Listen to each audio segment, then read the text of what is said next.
296장 죄인 구원하시려고.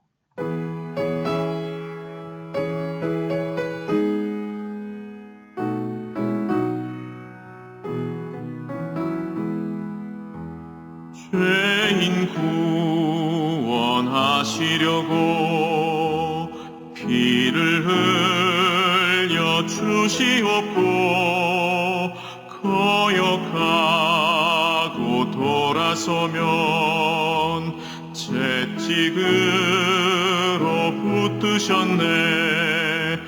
하나님의 크신 사랑 어찌 능히 헤아리며 하나님의 깊은 사랑 어찌 능히 감당할까. 크신 은혜 우리에게 항상 내려주시옵고 환난 시험 당할 때도 감당하게 하시오니 하나님의 크신 은혜 어찌 능히 헤아리며 하나님의 깊은 은혜 어찌 능히 보답할까.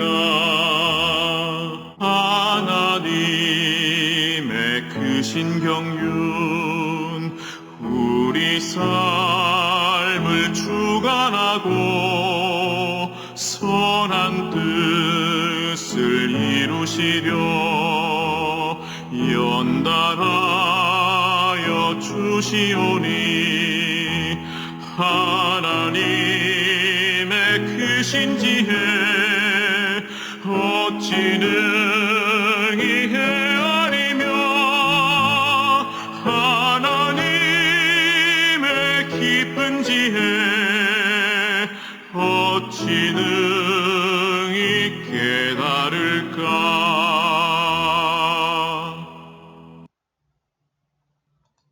안녕하십니까? 오늘도 내면 깊은 곳으로의 여행 12번째 강의를 시작하겠습니다. 그리스 신자들의 어떤 모임에서든지 그 모임에 오는 모든 사람들이 잡다한 동기를 가지고 온다는 것을 아느냐? 의식적으로든 무의식적으로든 우리가 하는 거의 모든 것에는 이중적인 동기가 있다. 사람이 모이면 어떤 모임을 가질 때 나름대로 다 그 동기를 가지고 온다는 거죠. 근데 그 동기를 대부분이 한 가지만 갖고 있는 게 아니라 이중적인 동기를 가지고 있다는 거예요. 경건한 동기가 성공하기만을 바라자. 이제 이 내면을 이제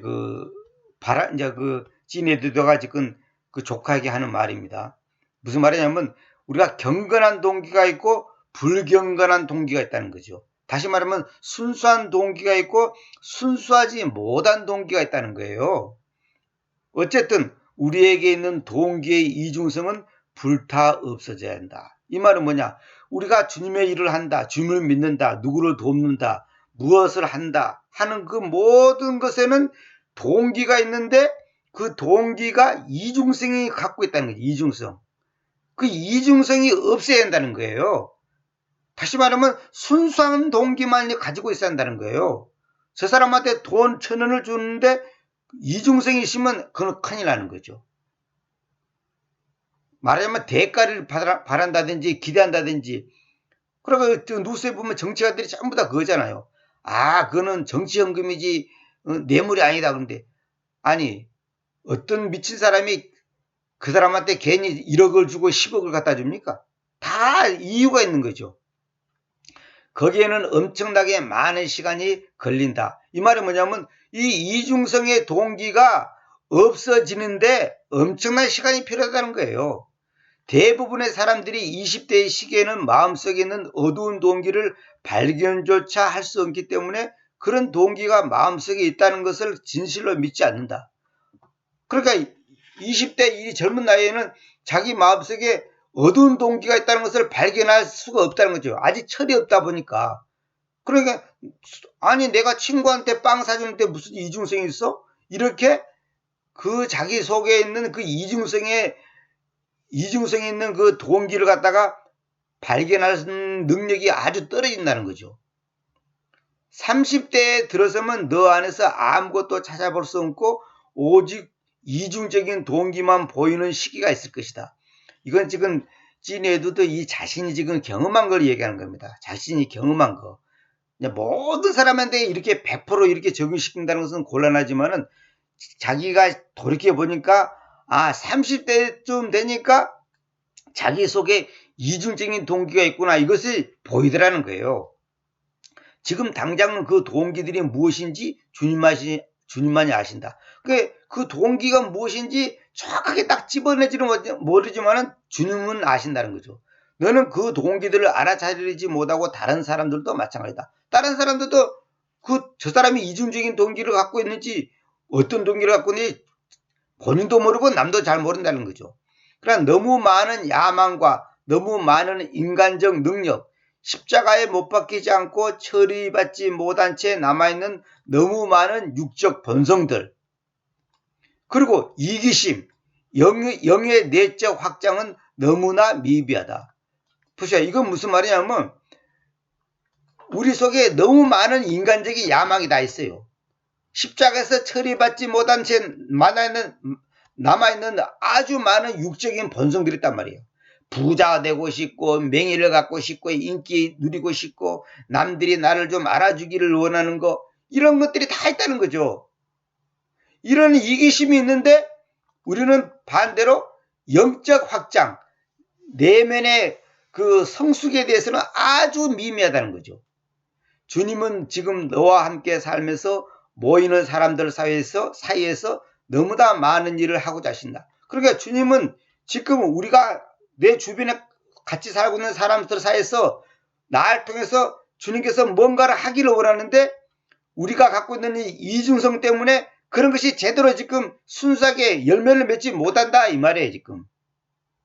그래서 내가 이제 이 얘기를 좀 할게요. 우리 모든 사람들은 전부 다 뭐가 있냐? 음행을 갖고 있어요. 음행. 성경에 보면 간음이 있고 간통이 있습니다. 간통은 아내가 있는데 딴 사람과 불륜관계 있는 것이 간통이고, 간음은 그렇지 아내는 없지만은 건전한 관계를 갖는 것이 간음입니다. 근데 이걸 통틀어서 이제 음행이라 그래요. 이게 무슨 말이냐면 저도 그렇고 아마 인간이라면 예외 없이 다 이 음행을 하고 있습니다. 하나님 앞에 음행을. 무슨 말이냐면 하나님, 늘 내가 수백 번 얘기하는 겁니다. 저 자신도 늘 제 자신한테 하는 얘기인데, 하나님으로 내가 기뻐하고 있는 상태인데 어떤 일을 했을 때 얻는 보람과 기쁨이 있다면 다행인데, 우리는 뭐냐면 하나님만으로 가지는 기쁨으로 만족하지 않고 뭔가 딴 걸로 기쁨을 얻으려고 하는 거예요. 그래서 이러면 좋겠다, 저러면 좋겠다, 저걸 가지면 좋겠다, 저 여자와 결혼하면 좋겠다, 저 남자와 결혼하면 좋겠다, 이 사업을 하면 좋겠다, 저 집을 사면 좋겠다, 이런 거 있잖아요. 그것이 다 하나님 보시기 때는 음행이라는 거예요. 왜 음행이냐? 내가 하나님만으로 기쁨을 갖고 있지 않다는 증거라는 거예요. 그게 하나님만으로 기쁨을 갖고 있는데 이러면 좋겠다, 저러면 좋겠다, 저거 갖고 싶다, 저거 갖고 싶다, 이렇게 될 수가 없다는 거예요. 내가 비유를 들었잖아요. 내가 맛있는 걸로 음식을 잔뜩 먹고 배가 부른 상태에서는 저거 먹고 싶다, 저거 먹고 싶다, 그런 마음이 없어요. 여러분도 다 경험했을 거예요. 그럼 뭔가 아직도 완벽하게 만족하지 못하니까 저것도 하나 먹고 싶은데 돈이 없네, 저것도 먹고 싶은데 너무도 과식하면 안 될 것 같아, 이런 어떤 생각, 살찌면 안 될 것 같다는 그런 생각으로 그걸 자제하는 것이지, 사실은 뭔가 더 먹고 싶고 가고 싶고 이런 게 있단 말이에요, 사람한테. 이것이 하나님 보실 때는 다 음행이다는 음행. 맞지 이거예요. 아내만으로 만족하지 않아. 남편만으로 만족하지 않아. 그래 딴 여자가 보이고 딴 남자가 보인다면 그 사람은 지금 마음으로 이미 음행하고 있는 거예요. 아, 내 자식으로 만족하지 않고 공부 잘하는 남의 자식이 더 부럽고 한다면 그것도 음행이에요. 음행이 뭐 딴 건 줄 아십니까? 그래서 세상에서 가장 불쌍하고 안타까운 사람이 어떤 사람이냐? 차라리 불신자는 하나님을 아예 안 믿으니까 어차피 그 사람은 세상 것이 주인이고 최고고 세상 것이 자기의 신이기 때문에 그건 뭐 얘기할 필요도 없는 거예요. 그러나 하나님을 믿는다고 하면서 하나님 위의 것들로 기쁨을 얻으려고 하는 사람, 이 사람이 세상에서 가장 불쌍한 사람이에요. 출애굽기 20장 3절에 제가 수십 번 말했죠. 하나님을 가진다는 것은 무엇인가에서 그 강에서 수십 번 말했잖아요. 너는 내 앞에서 나 외에 다른 신들을 가지지 말 것이다. 그런데 우리는 뭐예요? 다른 신들을 가진다는 거죠. 그게 다른 신이 뭔지 아십니까? 하나님 위의 것으로 나를 기쁘게 하려고 하는 것. 그게 다른 신이에요. 다른 신이 뭐 별건 줄 부처 무슨 석가모니가 다른 신이 아니고 하나님 위의 것들로 내게 만족을 얻으려고 하는 그 모든 생각과 동기와 그 행동이 다 하나님 앞에서는 죄가 되는 거예요. 이게 바로 변성체질, 말하면 변질된 거단 말이에요. 이게 바로 개성적인 표현으로 누룩, 정확히 하면 뜸씨, 발효균. 이 변화된 거예요. 변질된 거. 그 성경에서는 누룩을 상가라 그랬잖아요. 누룩. 이거 변질된 거단 말이에요. 이걸 소위 영적으로 음행체질이라 그래요. 음행체질. 빚만 없으면 좋겠다. 집만 있으면 좋겠다. 자동차만 있으면 좋겠다. 저도 어저께도 어머니한테 갔다 오면서 이렇게 걸어오는데 요즘은 그 유행하는 차가 딱 내 앞을 지나가더라고요. 하얀 색깔로. 그거 보는 순간 딱 솔직히 고백합니다. 나도 저런 차 하나 있으면 좋겠다. 난 그런 생각이 딱 들더라고요. 근데 주님은 그러지 말라는 거예요, 우리 보고. 근데 우리는 생각할 때는 그게 당연하고 자연스러운 거라고 생각하는데, 저도 옛날에 다 그런 생각했어요. 당연하고 자연스러운 생각이다, 이런 생각했는데, 왜냐면 내가 차가 있는데 또 가지런다면 이건 참말로 욕심이지만 내가 차가 없으니까, 운전을 할 줄 아는데, 그렇다고 차를 살 능력은 없고, 그러니까, 저 차 하나 있으면 좋겠다, 이런 생각을 갖는단 말이에요. 근데 주님은 그것이 잘못됐다는 거예요. 왜? 내가 진짜 하나님으로 기쁨이 충만하면 그런 생각이 들어올 수가 없다는 거예요. 이거는 진짜 제가 조금 경험한 바에 의해서도 그냥 사실이더라고요. 아까도 비유를 들었잖아요. 내가 잔뜩 먹고 배가 완전히 찼는데, 저거 또 먹고 싶다. 저거 또 먹고 싶다. 이런 생각을 안 갖는다는 거예요. 오히려 누가 나보고 먹으라면 내가 싫다고 거절하죠. 돈이 있어서 차를 사는 것은 죄가 아니지만은 지금 돈이 없는데 차를 갖고 싶다 그랬잖아요. 그러면 차를 가지면 내 몸이 편안하잖아. 안 걸어도 다니도 되고. 내가 편안하고 뭔가 차가 있으면 내가 기쁠 거라는 생각 있잖아요. 그것이 잘못됐다는 거예요. 차를 갖는 것이 잘못됐다는 게 아니라 차가 있으면 기쁠 거야. 이게 잘못됐다는 거예요. 1등하면 기쁠 거야. 집을 사면 기쁠 거야. 이게 잘못됐다는 거야. 그러면 반대로 말하면 지금은 안 기쁘다는 소리 아니에요. 지금은 안 기쁘다는 소리 아니냐고. 저걸 먹으면 내가 배가 부르고 맛있을 거야. 그러면 지금 배가 안 부르다는 소리 아니냐고. 배가 부른 사람이 왜 그런 생각 가지고 있어. 배가 부른 사람이. 그럼 어떤 사람은 또 그럴 거야. 차가 집에 3대를 했는데도 또 갖고 싶은 사람 있다 이거야. 사실 저도 봤습니다. 식구가 어른이 둘이고 아이가 하나인데 차가 3대가 있어요. 그것도 싼 차가 아니라 아주 비싼 차, 외제차, 좋은 차가 세 대를 갖고 있는 걸 제가 봤거든요. 그 사람 하나 믿는 사람이에요. 근데 저보고 그러더라고요. 자기는 차가 그 자기한테는 우상이고, 차가 자기한테는 그, 뭐랄까, 차를 갖는 것이 자기 취미래요. 그래서 자기는 차를 세 대를 갖고 있는 거예요. 얘네들이 타는 그 차 있죠. 그 차하고, 그 다음에 국산차 두 대, 이제, 하고 세 대를 갖고 있더라고요. 근데 실제로 차를 운전하는 사람은 집에 두 사람밖에 없어요. 그런데 차를 세 대 갖고 있는 거예요. 세 대를 가져야 될 이유는 없어요. 근데 왜 그냥 그 차를 가짐으로써 폼을 잡고 싶은 거야.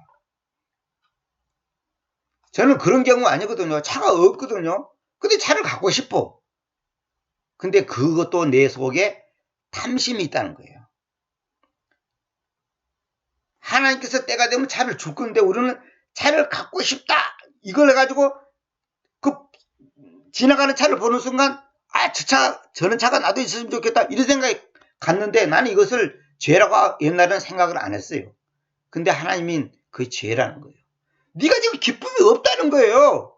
기쁨이 부족하다는 거예요. 배가 덜 찼다는 거예요. 하나님으로 완전히 만족하지 못하고 있다는 거예요. 그래서 성경에서는 뭐예요?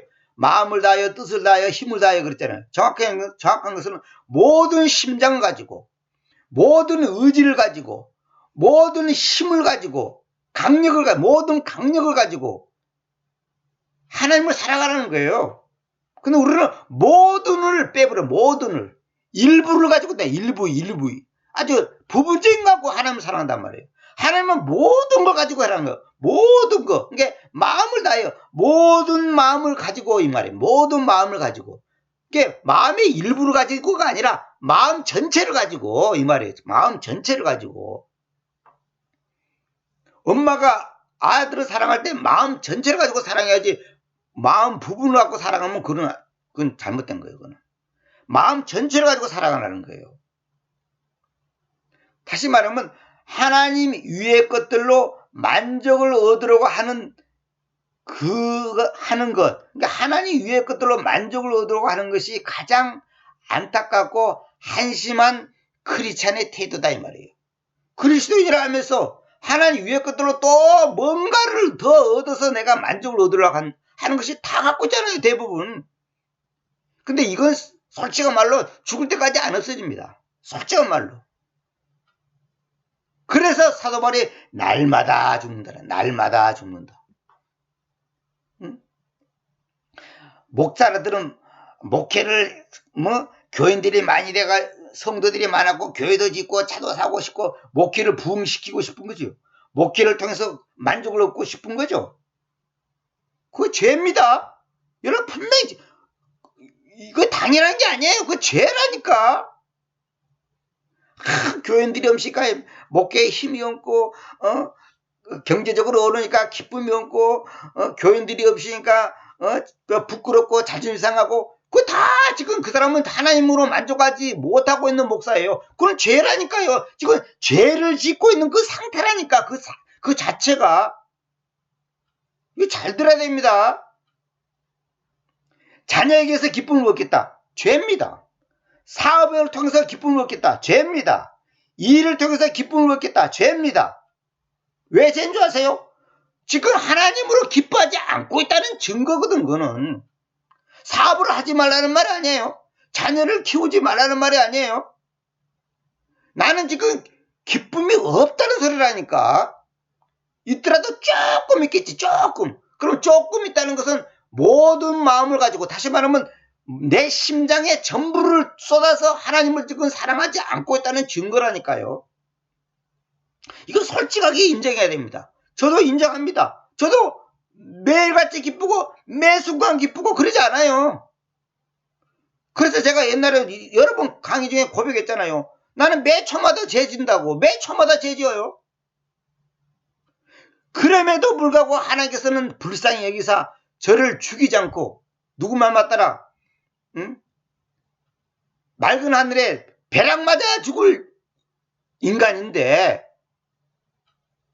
하나님께서는 저를 벼락 때려서 안 죽이고 있잖아요. 주님의 사랑 때문에.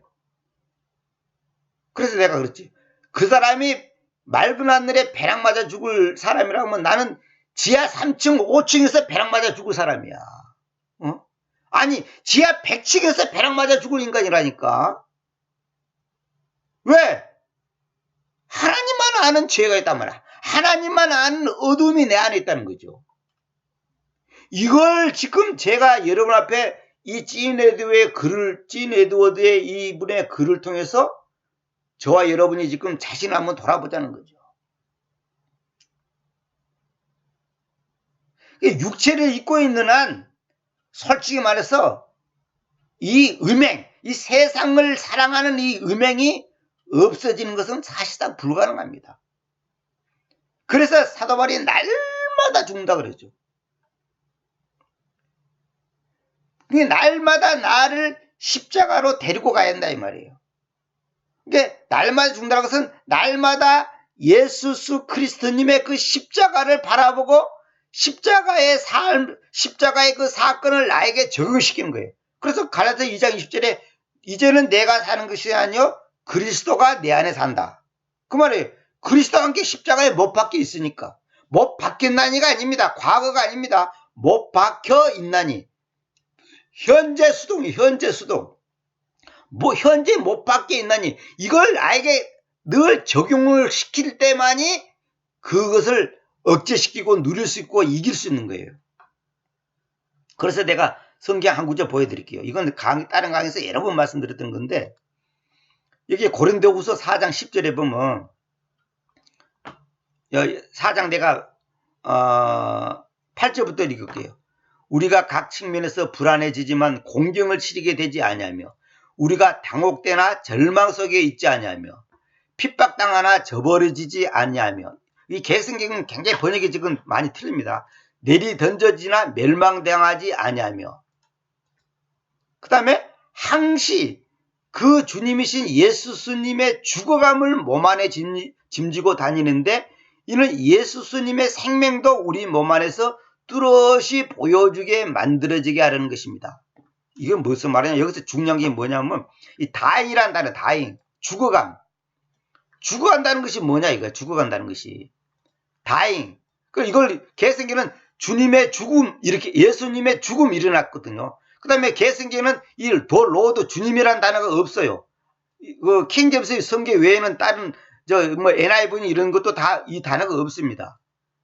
이게 굉장히 중요한 겁니다. 그러니까 예수님의 죽음 이렇게 죽으심 이렇게 번역해놨다고. 죽으심이 아니고 죽어감. 이게 헬라어로도 이거 단어가 다릅니다. 죽음하고 죽어감이 다릅니다. 이거는 뭐냐면 현재 진행하는 상태를 말하는 겁니다.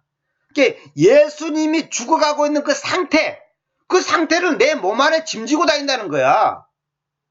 그게 바로 갈라디아 2장 20절에 주님과 함께 예수님과 함께 그리스도와 함께 십자가에 못 박혀 있나니 이 말이 그 말이에요. 죽어가는 그 상태, 못 박혀 있다니까 지금. 못 박혀 있어. 못이 박혀 있다니까 지금. 못을 뺀 게 아니에요. 박혀 있어요. 못이 박혀 있다는 말이 뭔 말이에요? 죽어가고 있다는 거지. 지금 못이 박혀 있다는 것은 피가 질질 흐르면서 지금 고통 중에 있을 거 아닙니까? 그런 상태를 내 몸 안에 짐지고 다닌다는 거야. 사도 바울이 그렇게 한다는 게 이제 고린도 교인들 보고 하는 소리예요. 그것이 나에게 실제화가 됐을 때 우리가 하나님 위의 것들로 기쁨을 얻으려고 하는 그런 어리석음을 범하지 않는다 이 말이에요. 이 죽어감이 중요합니다.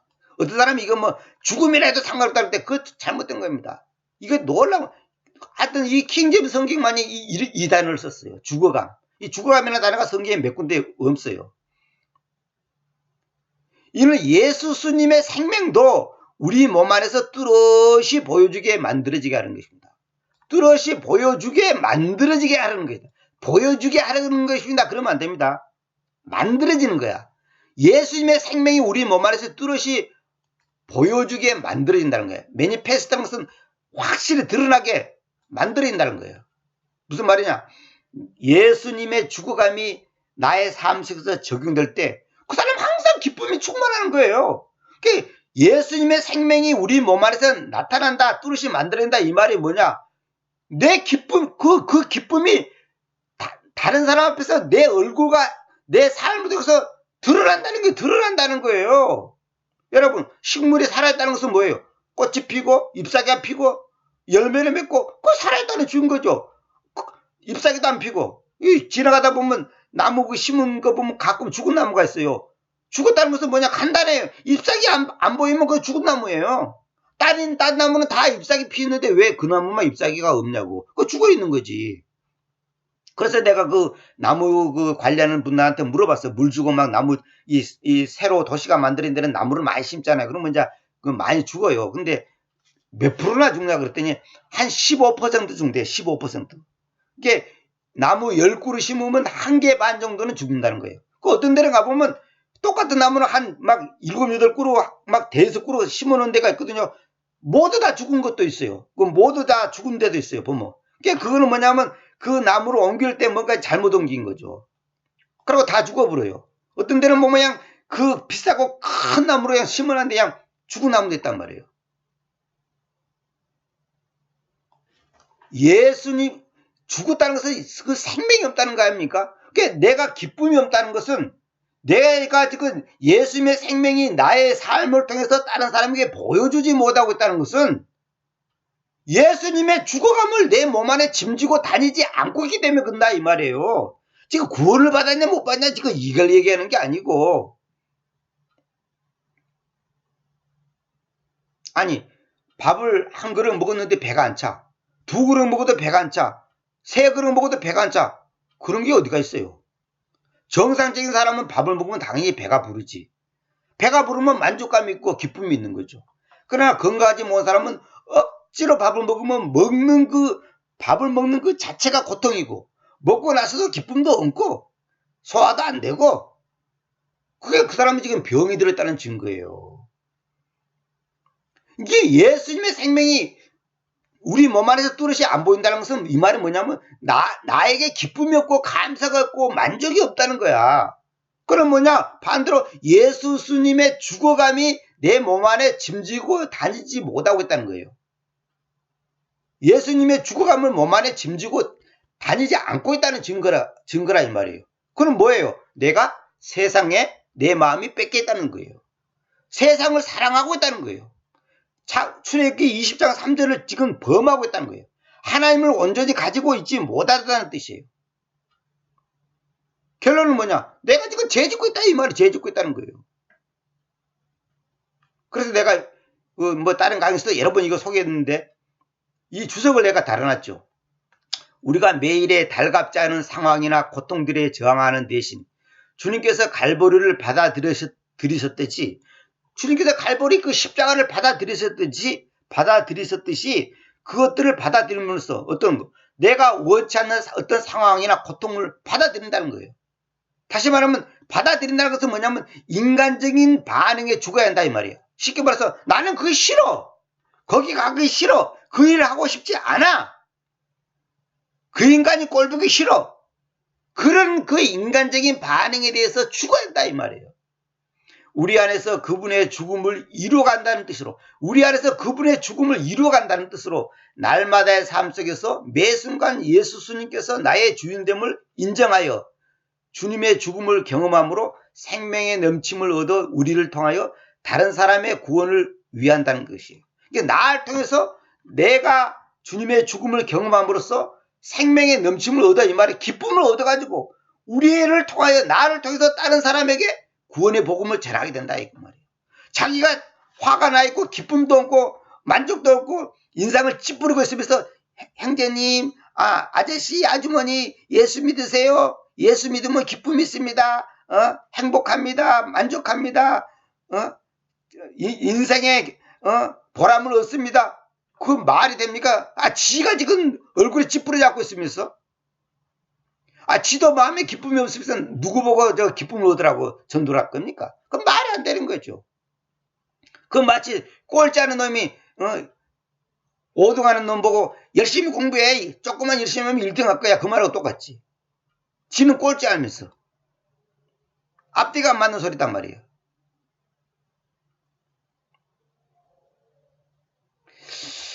자, 이거 정말 이거 중요한 겁니다. 너무 죽는 거예요. 그래서 내가 이거 했죠. 다행이란 말은 뭐냐? 죽어감이란 뭐냐? 죽어가고 있는 과정을 표현한다 그랬죠. 이 고린도후서 6장 9절을 보면 또 이게 정확히 나옵니다. 죽어가고 있는 과정. 우리는 항상 죽어가고 있어야 한다니까. 한번 딱 죽는 게 아니고 계속 죽어가야 돼. 뭐가 죽어야 돼? 내가 육체가 있고 이 땅에 살아있는 동안은 이 세상에 대해서 내가 계속 죽어가고 있어야 돼요. 이것도 얘기하려면 시간 걸리니까 이 정도로 해서 넘어가겠습니다.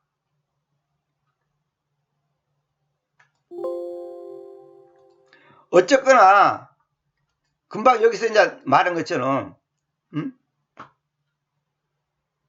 너무 많은 야망과 너무 많은 인간적인 능력, 또 십자가에 못 박히지 않고 처리받지 못한 채 남아있는 너무 많은 육적인 본성들, 이런 것들이 다 죽어야 한다는 거예요. 이런 것들이 죽지 않으면 우리의 이중적인 동기가 없어지지 않는다는 거예요. 때로는 그분이 우리의 불순물을 태워버리시기 전에 불이 모든 것을 다 태워버릴 것 같은 경우도 있다. 이 말은 뭐냐면 주님께서 우리 속에 있는 이 불순물을 다 태워버리기 전에 이 환경을 통해서 오는 어떤 고난과 고통이 날 죽여버릴 것 같아. 우리가 그런 말 했잖아. 내 숨 막혀 죽을 것 같아. 자식 때문에 숨 막혀 죽을 것 같아. 사업이 안 돼서 숨 막혀 죽을 것 같아. 빚 때문에 숨 막혀 죽을 것 같아. 이런 거 있잖아요. 남편 때문에 숨 막혀 죽을 것 같아. 이런 거 있잖아요. 그것이 마치 날 태워버릴 것 같은 그런 고난도 겪는 경우가 있다는 거예요. 실제로 있습니다. 완전히 불타버리고 남은 잿더미 속에서 우리가 얻는 것은 아주 적은 금덩어리 뿐이다. 이 말은 뭐냐면 여러분, 금이 저절로 생긴 게 아닙니다. 그 금이 들어있는 돌을 1톤을 캐면 제가 그 기억을 확실하지 않는데 그 몇 프로 이상이면 경제성이 있다 했나? 3%인가? 뭐 1%인가? 기억이 정확하지 않아요. 옛날에 내가 어느 글에서 봤는데 그 1톤을 캐면 그 중에 몇 그램 정도가 나와야지만이 말하자면 이제 그 경제성이 있다는 거예요. 그 수고비 비용을 빼고도 이제 그 경제성이 있다는 거예요. 그러니까 우리가 당하는 여러 가지 고통을 통해서 하나님께서는 우리에게서 조그만 금덩어리를 얻기를 원하는 거예요. 그 불순물이 다 타져야 되거든. 내 안에 있는 불순물이 타져야 한단 말이에요. 그래서 성경에 보면 우리가 단련 실은 그런데 킹제임 성경에 보면 단련 실은이 아니라 재련입니다. 재련. 트라이. 이 트라이란 말이 뭐냐면 금을 녹일 때, 그러니까 금을 얻을 때 불순물을 제거하는 거, 용광로에서 트라이를 그래요. 트라이를. 재련 시키는 거. 그러니까 이게 재련을 시킨단 말이야. 재련. 찌꺼기를 걸러내는 거. 그러니까 하나님이 우리에게 고난을 왜 주냐? 내 안에 찌꺼기를 걸러내는 거, 찌꺼기. 찌꺼기가 많이 남아있어요. 찌꺼기가 많이 걸러진 사람일수록 그 사람이 믿음이 좋은 사람이고, 하나님과 가까워 있는 사람이고, 그 사람이 바로 하나님만으로 만족하는 사람이에요. 거대한 깨어짐이 있은 후에야 비로소 너는 한순간에 너 자신의 마음속에 있는 진정한 동기를 발견하고서 소름 끼칠 정도로 무서운 느낌을 받게 될 것이다. 거대한 깨어짐이 있은 후에야 비로소 너는 한순간에 너 자신의 마음속에 있는 진정한 동기를 발견한다는 거야. 내가 팍 깨지고 나야, 완전히 망하고 나야, 내 속에 불순한 동기가 있었구나. 그걸 발견하게 된다는 거예요. 그럼 깨지기 전에는 불순한 동기가 있다는 것을 발견을 못하는 거예요. 내가 돈 많이 벌었고 주님의 일을 하겠다는데 뭐가 잘못됐냐 이거예요. 그러나 깨지고 나서 보니까 그거는 겉으로의 모습이고 실제 내 깊은 속에는 물질에 대한 탐욕이 있었구나. 이걸 발견하게 된다는 거예요. 진짜 동기가 뭔지. 주여 축복해 주시옵소서. 내가 성경금 많이 내겠습니다. 구제 많이 하겠습니다. 실제로 하지요. 근데 그 깊은 속에는 뭐냐? 물질에 대한 탐심이 딱 있단 말이야. 주여 목회를 잘해 주시고 교회가 붕대게 해주십시오. 뭐요? 내가 갑질하고 싶다는 거예요. 내가 유명한 목사가 되고 싶다는 거야. 내가 말이지 큰 교회 만들었고 한번 동기들 앞에서 한번 목에 힘 한번 주고 싶다는 거예요. 그것이 죄라는 것을 지금 모르고 있다는 거죠. 이 한국교회 목사들이 지금. 한국교회 목사뿐만 아니지. 여보세요. 소름 끼칠 정도로 무서운 느낌을 받게 될 것이다. 내 속에 불순한 동기가 있다는 것을 발견하고서 깜짝깜짝 놀라야 됩니다. 내 안에도 갑질하고 싶은 욕망, 자랑하고 싶은 욕망, 친구들 앞에서 여발한 듯이 보여주고 싶은 욕망, 저한테도 그런 게 있어요. 아직도 있습니다. 성경책을 쫙 출판해갖고 쨍하고 한번 보여주고 싶은 욕망, 멋있는 건물을 사가지고 멋지게 한번 남한테 보여주고 싶은 욕망, 그런 게 있단 말이에요. 내 아내가. 이게 깨져야 한다는 거예요. 주님께서는 우리 보고 하는 말씀이, 너가 지금 너 자신에 대해서 가지고 있는 헛된 신뢰를 주님께서 깨뜨리신 데에는 평생이 걸릴 것이다. 평생 걸릴 수가 있다는 거예요. 헛된 신뢰, 헛된 신뢰. 낮은 자존감이라는 실제적이면서도 비극적인 문제로 고통당하고 있든지, 아니면 자기 자신을 터무니없이 높이 평가하여 우쭐해 있든지, 둘 중 어느 부류에 속하지 않은 사람은 거의 없다. 거의 대부분의 사람들은 낮은 자존감, 열등감을 갖고 있다. 이것도 교만이에요. 내가 옛날에 얘기했잖아. 이 낮은 자존감, 열등감이 뭔지 아세요? 변질된 교만이에요. 변질된 교만. 변형된 교만이에요. 형태가 바꾼 것 뿐이지 사실은 그것도 교만이에요. 돈이 없기 때문에, 키가 작기 때문에, 얼굴이 못생겼으니까 내가 자존감을 잃고 있다면 그것도 엄격히 말해서 교만이에요. 그 다음에 또 자기가 얼굴 좀 잘생겼다고, 돈 좀 많다고, 남보다 뭐 높은 자리 있다고, 좋은 직업 갖고 있다고 우쭐해 있다면 그것도 교만이에요. 대부분의 사람들이 이런 것에 다 얽혀 있다 이 말이에요. 그러지 않은 사람은 거의 없어요. 근데 주님께서 그걸 깨트리기로 하는 거예요. 왜? 예수 스님의 생명이 나를 통해서 내 몸 안에서 다른 사람에게 나타나기를 원했어. 그래서 주님의 죽어감을 날마다 우리 몸 안에 지고 다녀야 된다는 거죠. 참, 이거 기가 막힌 말입니다. 하나님은 이걸 하게 하기 위해서 우리에게 온갖 환경을 줍니다. 내가 전혀 원치도 않고 바라지도 않는 인간을 만나게 되고, 어떤 상황을 만나게 되고, 환경을 만나게 되고, 병을 만나게 되고, 사업 실패를 만나게 되고, 자녀가 죽고 아프고 무슨 또 여러 가지 그런 환경을 만나게 하는 거예요. 어쩔 수 없습니다. 내가 지난번에 말씀드렸잖아요. 배추가 우리 입으로 맛있는 김치로 들어오기까지 최소한 5번의 죽음을 거쳐야 한다니까. 그런데 우리가 하나님의 입에 맞는 신자가 되기 위해서는 몇 번의 과정을 거쳐야 될 것 같아요. 사람마다 다르지만은, 정도의 차이가 있지만은, 수백 번, 수천 번, 수만 번의 과정을 거쳐야 돼요. 저 같은 경우는 어머니 뱃속에서부터 두들겨 맞고 나왔다니까. 지금도 매 맞고 있어요. 아마 죽을 때까지 이 매는 안 없어질 거예요. 지금도 맨날 매 맞아요. 이 자리에 지금 강의하는 이 순간도 나는 매를 맞고 있다니까요. 내가 구체적으로 말을 안 해서 그렇지. 근데 이 매가 사랑의 매예요. 나를 하나님께 바로 세우고자 하는 하나님의 놀라운 은혜의 손길인데 우리는 그걸 모르기 때문에 문제지. 그걸 알면 감사할 수 있고 기뻐할 수 있죠. 이제 철이 조금 드니까 이제 조금 그걸 알겠어요.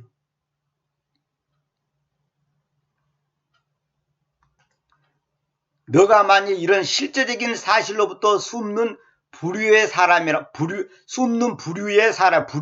어떤 종류, 그러니까 실제적인 사실로부터 숨는 사람이야. 그걸 자기가 숨기는 거야. 나는 겸손하지 겸손을 한 것처럼 이렇게 자기의 그 실제 모습을 숨긴단 말이에요. 그런 사람이라면 혹은 너가 자신을 전혀 신뢰하지 않는다고 겸손하게 선포하는 겉모습 뒤에 숨어 있다면 나는 나를 신뢰하지 않아. 그러면서 자기를 마치 겸손한 것처럼 다른 사람한테 선포를 한단 말이에요. 그런 겉모습 뒤에 숨어 있다면 자기를 숨기는 거죠. 너는 아마 너 안에 너무나 깊고 어두운 야망이 생생하게 살아서 숨어 있다는 것을 가리려고 몹시 애쓰고 있을 것이다. 겸손한 척, 자기는 안 그런 척, 자기는 경건한 척, 믿음이 좋은 척, 하나님을 사랑하는 척. 그렇게 한다면 너 안에 너무나 깊고 어두운 야망이 생생하게 살아서 숨어 있다는 것을 그것을 가리려고 몹시 애쓰고 있을 것이다. 얼마나 피곤합니까? 이 사람 만나도 그래야 되고 저 사람 만나도 그래야 되니까. 너는 그 괴물이 발견되어 공개적으로 수치를 당하지 않을까 두려워하고 있을지도 모른다. 그 괴물이다, 괴물. 그러니까 나를 오픈을 시켜야 돼, 오픈. 나의 나쁜 점, 못된 점, 부족한 점, 연약한 점, 나의 단점을 오픈시켜야 되는 거예요. 그거 괴물이에요, 괴물. 그걸 오픈시키지 않으려고 자기를 아주 포장하고 믿음이 좋지. 나는 말없이 봉사 잘하고 말없이 전도 잘하고 교회 안에서도 남 앞에서 불평하지 않고 짜증내지 않고 화내지 않고 남 앞에서 우쭐거리지도 않고 겸손히 고개 숙이고 있죠. 그 괴물이 지금 속에 숨어 있는 거예요. 그 괴물이 발견돼 공개적으로 수치를 당하지 않을까 두려워하고 있을지도 모른다. 어떤 사람은 그러잖아요. 자기가 사실은 남편이 죽었는데 그것이 부끄러워가지고 딴 교회 가가지고 그분이 이제 고백을 한 거예요. 남편이 외국에 돈 벌러 갔다고 이제 거짓말로 속였다는 거죠. 그리고 자기가 살고 있는 아파트가 자기 거 아니고 사실은 전세로 살고 있는데 자기 것처럼 속였다는 거죠. 그러니까 돈도 없는데 항상 좋은 옷을 입고 다니고 좋은 걸 가지고 다녀. 남보다 먼저 돈도 잘 내. 근데 그거를 언제까지 숨길 거예요? 6개월, 1년은 숨길 수 있는데 그 몇 년 동안 숨길 수 없어요. 그러나 한 번은 이제 그 모임에서 자기가 고백했다는 거예요. 자기가 지금까지 전부 위선 속에 있었다고. 남편이 얹고 집도 내 집 아니고 나는 빚도 있고 가난한 사람이다. 그걸 고백했다는 거예요. 울면서. 여러 사람 앞에서. 그랬더니 그 모임에서 그것이 감동이 돼가지고 나도 이런 사람입니다. 나도 이런 사람입니다. 나도 이런 걸 속이고 있습니다. 나도 이런 면에서 위선을 떨고 있습니다. 나도 이런 면에서 나 자신을 숨기고 있습니다. 그걸 고백하더라는 거예요. 그래가지고 그냥 뜨겁게 그 모임이 그냥 서로 눈물로 위로하고 위로가 되고 그러니까 오히려 얼굴이 다 환해지고 기쁨이 충만한 거예요.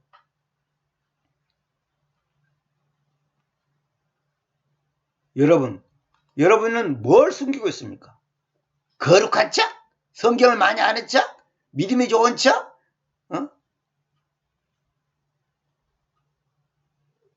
그 척 하지 마세요. 그거 아무 소용없는 얘기예요.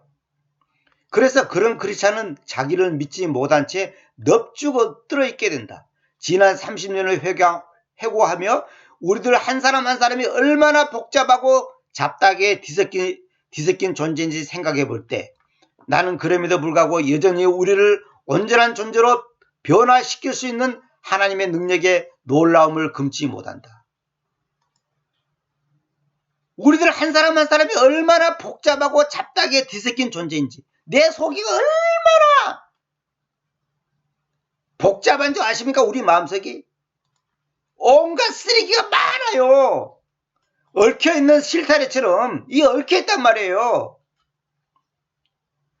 그럼에도 불구하고 여전히 우리를 온전한 존재로 변화시킬 수 있는 하나님의 능력에 놀라움을 금치 못한다. 하나님은 그 실타래를 얽혀있는 실타래를 풀 수가 있고 그 찌꺼기를 다 제거시킬 수가 있습니다. 어떻게? 십자가를 통해서.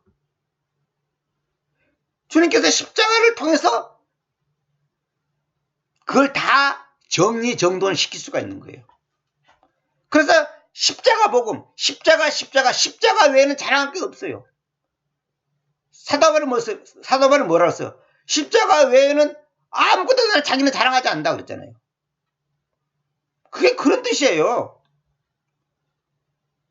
마음속 가장 깊고 가장 먼 곳에 숨겨져 있는 동기와 본성과 기질, 즉 모든 문제들의 원천을 깨뜨려 볼 수 있는 존재를 필요로 하게 될 것이다. 깨뜨려 볼 수 있는 존재가 뭐예요? 하나님이지. 내 마음속 깊은 속에 숨어있는 깊고 아주 지하 한 500m 속에 숨겨있는 그것을 찾아낼 수 있는 분은 누구예요? 하나님밖에 없지. 그런 잘못된 동기와 본성과 기질을, 그 모든 문제의 원천이 뭐냐, 그걸 정확하게 잡아낼 수 있는 분은 주님밖에 없어요. 여러분, 의사하고 보통 사람은 다른 게 뭡니까? 보통 사람은 잡아낼 수 없는 것을 의사는 잡아낸단 말이에요. 그 원인을. 그러니까 의사지. 근데 이 의사가 잘못 실력이 없으면 엉뚱하게 잡아내고 오판해갖고 잘못되게 치료하는 경우도 많잖아요. 암이 아닌데 암이라 그러고, 암인데 또 암 아니라 그러고. 그래갖고 그냥 죽을 사람도 살고 살 사람도 죽는 경우가 있잖아요. 내 속에 있는 그 잘못된 동기와 본성과 기질을 정확하게 깨뜨려 볼 수 있는 존재를 필요로 하게 될 것이다. 그분만이 나를 갖다가 진짜 기쁨의 사람으로 만들 수 있다 이 말이에요. 승리의 사람으로 만들 수 있다 이 말이에요. 여러분, 그분을 원하지 않습니까? 그분이 누구예요? 예수스 크리스트. 예수스 크리스트. 그분이 아버지고 하나님이고 주님이고 구원자고 왕이시고 전능자고 무소부재하신 분이고 절대자고 완전하신 분이고 구원자고 생명이고 길이고 진리단 말이에요. 그분만이 여러분과 나에게 진짜 기쁨을 가져다 줄 수가 있습니다. 그분을 온전히 가질 때만이, 그분으로 내가 채워질 때만이. 근데 마귀는 끊임없이 뭐예요? 아파트만 있으면 행복할 거야. 자동차만 있으면 행복할 거야. 저 사람과 결혼만 하면 행복할 거야. 우리 아들이 1등만 하면 행복할 거야. 서울대학교만 들어가면 행복할 거야. 좋은 직장만 가지면 행복할 거야. 공무원 시험에 합격만 하면 행복할 거야. 마귀는 끊임없이 그렇게 우리 마음을 노락질한단 말이에요. 7장 소리 없이 보슬보슬.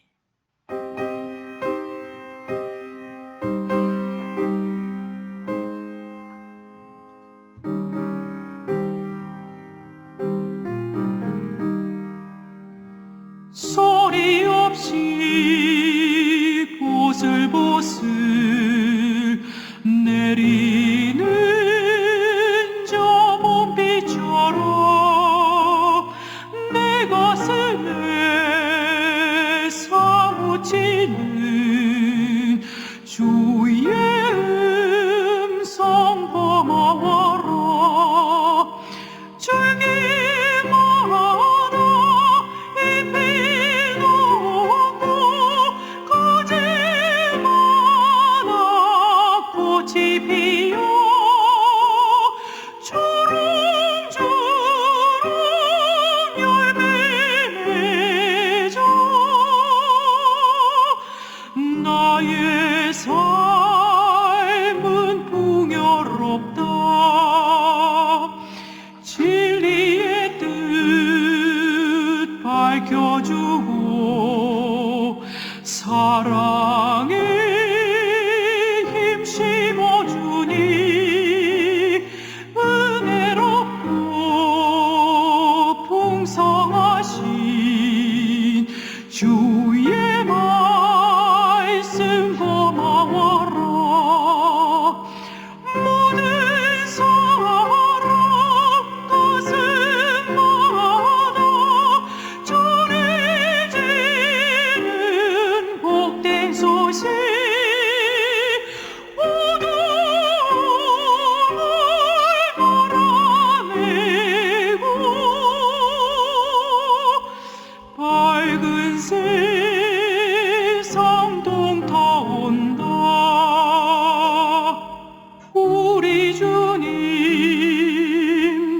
뜻이 따라 나도 걷는 십자가 길 가난하고 외로운 자 죄의